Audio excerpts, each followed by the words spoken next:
Okay, with trimming, again, I'm not an educator. You guys, I really prefer you not trim. But I understand with the hard times right now, I'm going to show you a little bit. So sometimes you guys really want to do around the bum. I'm not going to go over with clippers because there's just more accidents that can happen. I'll do little wee bits of basics. If you're just going to go in with scissors, just hold the bum up. And if there's any loose pieces, like you can see all these loose, almost split end kind of pieces, that tends to be what they become stuck in. So you can get a pair of scissors and just cut them out. So with the tools, I prefer you guys use something like these. They're small, so they're easy to control, and they have a blunt end, so there's no poking really. If you use kitchen or fabric scissors, it's not going to cut as nicely with it. Dog hair is made of the same components as human hair, so it cuts the same as we do with like hairdressing scissors. So if you have those lying around, maybe you can use those. But I really prefer you use something like this. So again, you would go in with that trim. You brave ones to go in with the clippers. Just be sure you don't actually get their little pucker, their little bit of skin that does stick out. So don't push in so much. Remember, we're kind of maintaining. It doesn't have to be perfect spit-span like after we groom them. It's to maintain them until we're able to groom them. You know what I mean? So again, just trimming down there. You can trim the tail a little bit. What I do is you can just spin the end and do a little snip. There you go, there's your new fresh tail.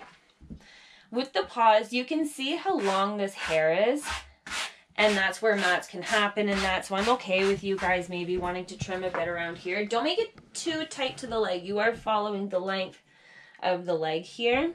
So see these little flyaway guys is where you're gonna go in and cut. And if they allow you to do this with their leg on the ground, if they're starting to lift their leg, you can squeeze this part of their leg, which forces them to extend their leg, which will make the trimming around the leg easier. I'm at an awkward angle, but I hope you guys get the idea. So we would cut off a bit more. But again, whatever you're most comfortable with too, right? So if the hair is growing underneath the pad and between the fingers, use your own fingers to pluck what's there. Don't go too close to the skin. You can actually graze the top of the skin and cut off a bit of their pad. So stay fairly high. You're just getting those little bits off the end.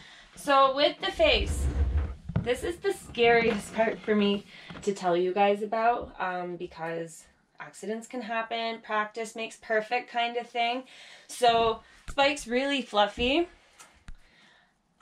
So this will be a little different, a bigger chop than what you're used to. I don't want to cut too much off my mannequin, but so I know this area is your guys' big issue.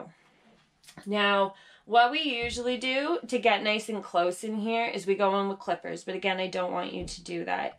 If anything, you can leave this and just tie it up and just clean all the caca out, and we can fix it all up once we're back. No one's really seeing them at the moment anyway.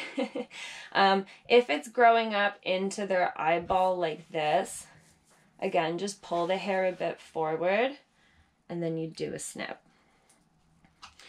So with the bangs up here, instead of just snip, like how we did when we were 4 cutting our own bangs, what you'll do is you'll kind of part the hair again. So at the top of the head, there isn't necessarily a split. It's more of a circle.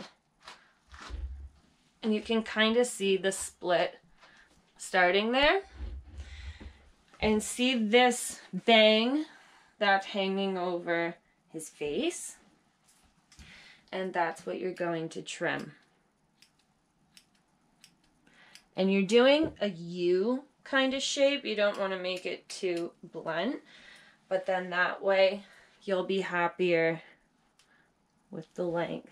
You could cut in there, you know, since I don't really want you to shave in there, you can still kind of cut it out this way. But that way your pup can still see.